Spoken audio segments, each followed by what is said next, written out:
Bonjour, bonjour.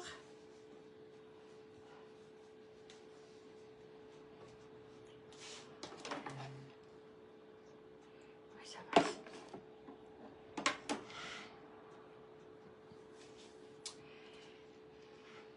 Bonjour Laurence. Coucou. Bonjour à toutes celles qui vont arriver pendant la vidéo, à toutes celles qui vont arriver par après, en replay, donc voilà, parce qu'il y a des gens qui travaillent et qui ne sont pas disponibles à cette heure-ci. Donc voilà, je vous rappelle l'importance des petits cœurs, des petits pouces, des partages. C'est très très important pour nous permettre d'être visuellement actifs sur Facebook pour que vous puissiez profiter de plus en plus régulièrement de mes petits trucs. Donc voilà. Alors aujourd'hui, on va faire quelque chose à base avec les fraises. Donc j'ai déjà lavé mes fraises. C'est pour ça qu'elles sont toujours équeutées, parce que, enfin, avec leur queue, puisque les fraises, il ne faut pas les équeuter avant de les laver, sinon elles ont un goût d'eau. Donc voilà. Alors je vais prendre juste une petite planche. Ok, ce sera pour découper mes petites fraises. Donc voilà. Alors mon four est déjà en préchauffage. Vous allez voir, c'est une recette hyper facile qu'on va réaliser ici avec notre Click and Scoop. Donc j'ai pris la cuillère moyenne. J'ai pas pris ni la grande ni la petite. Voilà, la petite c'était un peu petit et la grande je l'ai trouvée un peu grande. Donc voilà, j'ai préféré les mettre comme ça. Alors nous allons d'abord mélanger un œuf. Donc voilà.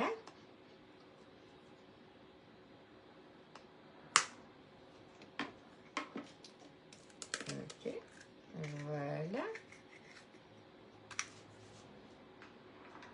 Alors, avec le sucre. Alors, moi, ici, je n'avais pas de yaourt au citron, puisque mon yaourt, c'est du yaourt que je fais moi-même nature. Ce qui fait que j'ai mis du sucre au citron. Donc, c'est-à-dire que je le fais moi-même. Je prends mon sucre, je zeste dedans du citron et je le laisse macérer pendant un bon bout de temps. Donc, voilà. Et le yaourt au citron, qui moi sera sans citron, bien sûr. Mais bon, voilà, ça revient au même, puisque c'est pour avoir un léger goût citronné. Donc voilà, hop. On va simplement mélanger.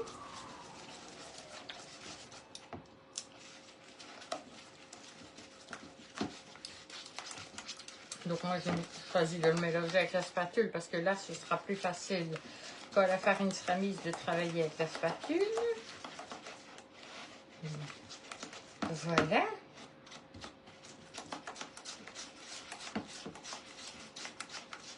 Ça, c'est une chose. On va ajouter le beurre. Alors, mon beurre, c'est du beurre à température ambiante. Donc, on le sort vraiment à l'avance pour qu'il soit en pommade. Vous voyez, qu'il soit tout mou, mais surtout qu'il ne soit pas fondu. Et alors, on va travailler avec la farine dans laquelle j'ai déjà mis de la levure. Donc, voilà, je vais en mettre une partie que je vais tamiser parce que je choisis de chaque fois tamiser. Ok, ça on mettra après. On va déjà commencer à mélanger ça.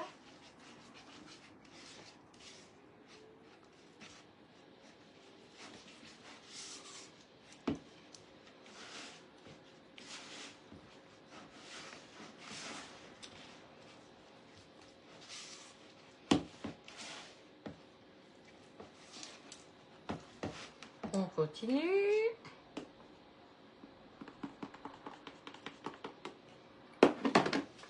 Je vais le faire en général en 3 fois. Hein.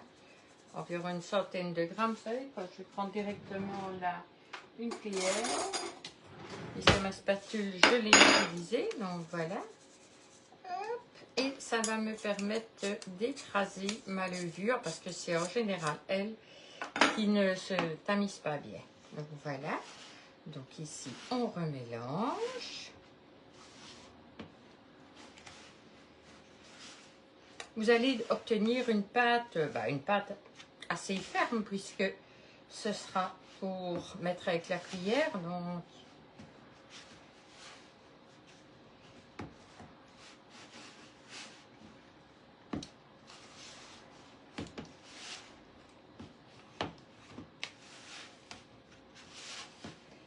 voilà.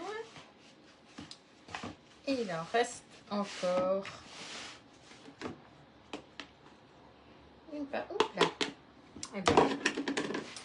une partie à tamiser. Oui, quand je dis bah oui, c'est parce que j'ai renversé à côté comme je fais toujours, quoi. Voilà, Miss Catastrophe est là. Allez, hop, on va bouger tout ça. Ah, là, j'ai horreur d'avoir une table sale. C'est pour ça que j'ai toujours une lavette propre à côté de moi. Donc voilà, on continue à bien mélanger.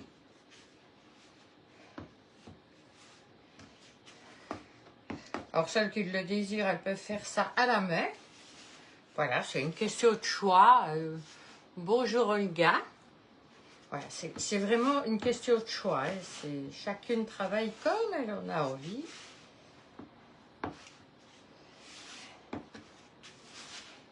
Voilà.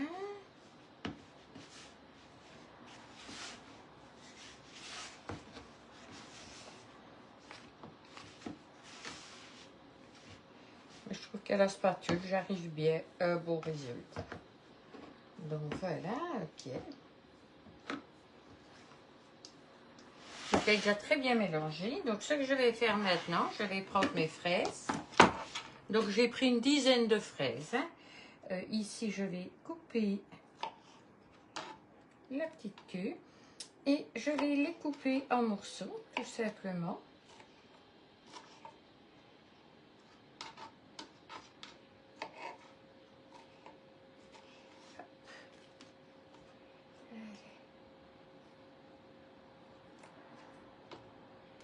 Ok. On coupe en deux. On coupe en deux. Voilà, les fraises sont plus petites là. Alors, vous pouvez le voir, mes fraises, elles sont bien mûres. Ça veut dire qu'elles ont plus de goût. Pas du tout de verre dedans. C'est pas bon. Ok. Quand elles sont plus petites, je fais en 4 et puis en 2. Quand elles sont plus grosses, je le fais un peu plus fort, tout simplement. Je ne l'avais pas fait à l'avance, tout simplement pour ne pas qu'elles perdent leur goût. J'ai pas envie de dénaturer le goût de mes fraises. Donc voilà, hop. Alors voilà une plus grosse. Et l'avantage, c'est que pour l'instant, on peut faire des fraises belges. Elles sont super bonnes. Je les préfère franchement à toutes les autres parce que je trouve qu'elles sont super bonnes, nos fraises. On n'a pas besoin d'aller en chercher autre part. Souvent, j'essaye de trouver des choses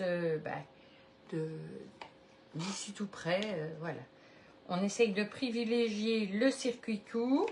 Je m'empresse de dire que c'est pas toujours possible. Je ne suis pas une acharnée. Donc voilà, quand je trouve pas, je trouve pas. Mais voilà, quand il y a moyen, je fais. Voilà, tout simplement. Je vous l'ai déjà dit, moi, je prends mes œufs ici à la ferme tout près de la maison.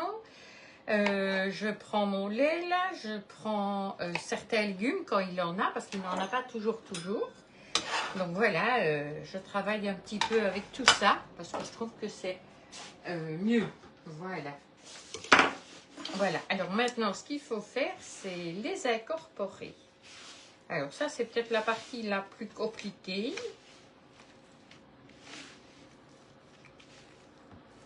Parce qu'il faut vraiment essayer qu'elles se mettent un peu partout.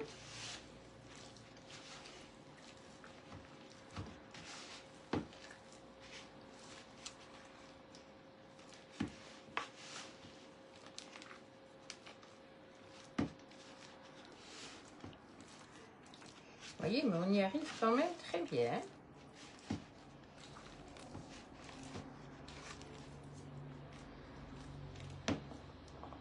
Hops, hops, voilà. Un petit morceau ici. Voilà. Donc, ce que je vais faire, c'est hop, mettre ici ma grille avec ma feuille multiflex dessus. Donc voilà, et je vais chaque fois prendre, ben voilà, fraises et pâtes. Voilà, on bouge ce qu'il y a entre et voilà, vous faites. Et je pensais faire de deux façons différentes, donc en faire une partie comme ceci et une partie que je vais d'abord mettre au froid pour voir si j'ai vraiment une différence entre les deux.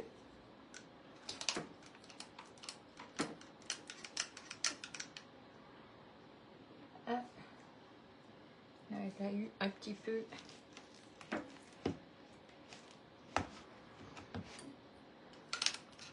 Donc je vais faire ma première fournie ici.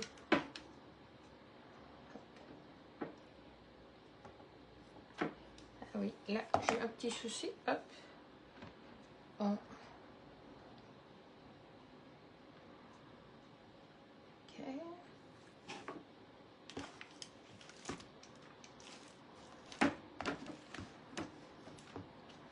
Allez, hop. On enlève ce qu'il y a tout autour. Ça me permettra de voir si comme sur certaines choses, parce qu'il y a des biscuits que j'ai déjà fait et que je passe d'abord, ouais, et que je passe d'abord au frigo et donc et avant de les mettre au four. Et c'est vrai que quand vous avez ce froid et puis ce chaud, les biscuits ne sont pas les mêmes. Donc c'est pour ça que je vais faire les deux sortes. Donc voilà. En plus, ça va m'éviter de devoir les mettre trop près l'une de l'autre. Voilà. Et ça va me permettre de voir si à la recette écrite, je vous conseille de le faire comme ceci, donc directement. Ou alors si je vous conseille de le faire tout simplement à l'autre façon, donc en passant d'abord par le froid. Donc voilà. Voilà nos petits biscuits, hop, qu'on va mettre au four.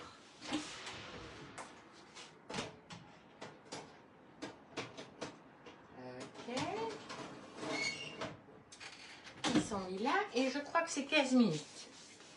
C'est ça, 15 minutes à 180, donc ça c'est bon. Hop.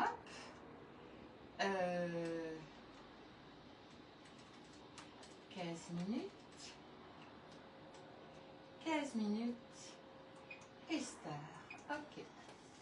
Voilà. Donc je les ai mis 15 minutes comme ça. Ici, je vais en repréparer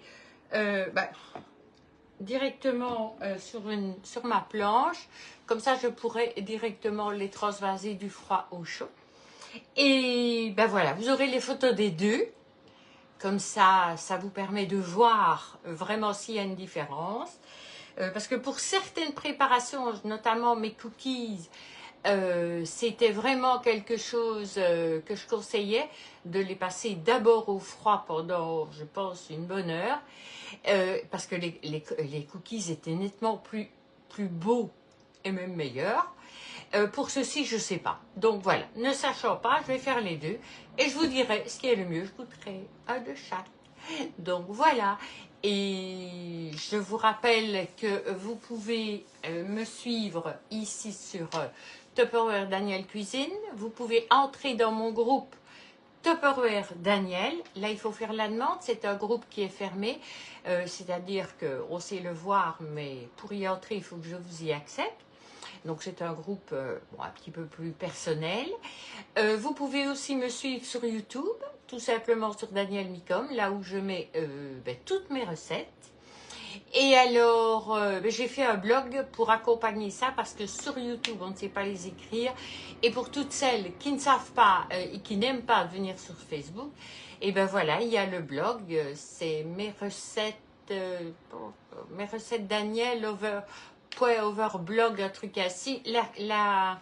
L'adresse est marquée sur le groupe. Donc vous savez la retrouver simplement en descendant. Je la remets régulièrement. Et ça vous permet de pouvoir choisir l'endroit par lequel vous voulez me suivre.